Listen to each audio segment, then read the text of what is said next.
আমরা সংবিধানের মূলনীতি প্রশ্নে পঞ্চম সংশোধনীতে যেভাবে গৃহীত হয়েছে সেই জায়গায় আছি। ওখানে বিসমিল্লাহির রহমানির রহিম আছে, ওখানে মহান আল্লাহর উপর আস্থা এবং বিশ্বাস আছে, ওখানে ধর্মনিরপেক্ষতা নেই। আমরা সেই প্রস্তাবনার বিষয় এখানে আসছে না, তারপরে এটা প্রস্তাবনারও কিন্তু অংশ বললাম। রাষ্ট্র পরিচালনার মূলনীতির মধ্যেও এগুলো এসছে। তো সুতরাং আমরা পঞ্চম সংশোধনীতে গৃহীত সেই সমস্ত প্রস্তাবের সাথে একমত এবং পঞ্চদশ সংশোধনীর পূর্বের অবস্থা অর্থাৎ পঞ্চদশ সংশোধনীর যেটা আছে সেটা আমরা এখন তার সাথে আমরা যুক্ত করব এই চারটা শব্দ। তো অনেক আলোচনা এসছে, একটা আর্টিকেলে উল্লেখই আছে গণতন্ত্র এবং মানবাধিকার প্রশ্ন। এখানে রাষ্ট্র মূলনীতির পরিচালনার মধ্যে আপনারা পাবেন, এইটা আপনারা পাবেন আর্টিকেল 11-এ। সেটা যেহেতু গণতন্ত্র এবং মানবাধিকার উল্লেখ আছে, আবারও গণতন্ত্র শব্দটা রাখতে হবে কিনা সেই বিষয়ে একটা প্রস্তাব হচ্ছে যে রাখা অসুবিধা নেই। তা আমি বললাম গণতন্ত্র প্রত্যেক জায়গায় রাখলো, 2বার রাখলো, 3বার রাখলো, আমাদের ভিন্নমত নাই, রাখা যেতে পারে। এই বিষয়গুলো এখনও ডিসাইড হয়নি।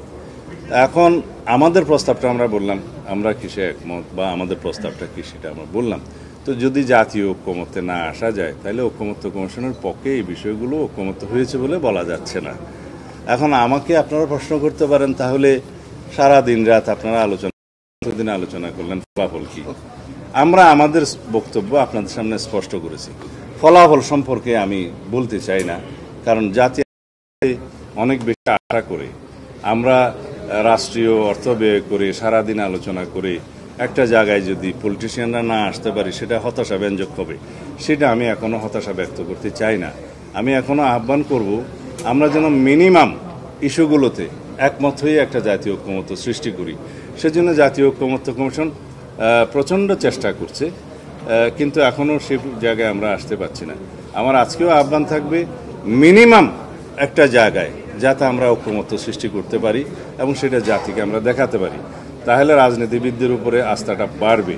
সেটা আমার আহ্বান থাকলো। ধন্যবাদ।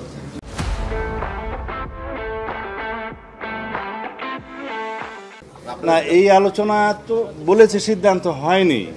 যদি জাতীয় ঐক্যমত্য সৃষ্টি হয়, যে প্রধানমন্ত্রীর মেয়াদ জীবদ্দশায় 10 বছরের বেশি কোনো এই যদি ঐক্যমত্য যদি সৃষ্টি হয়, তখন তার সাথে আমার দলে আলোচনা করতে হবে আমাকে এই সিদ্ধান্ত নিয়ে আসার জন্য।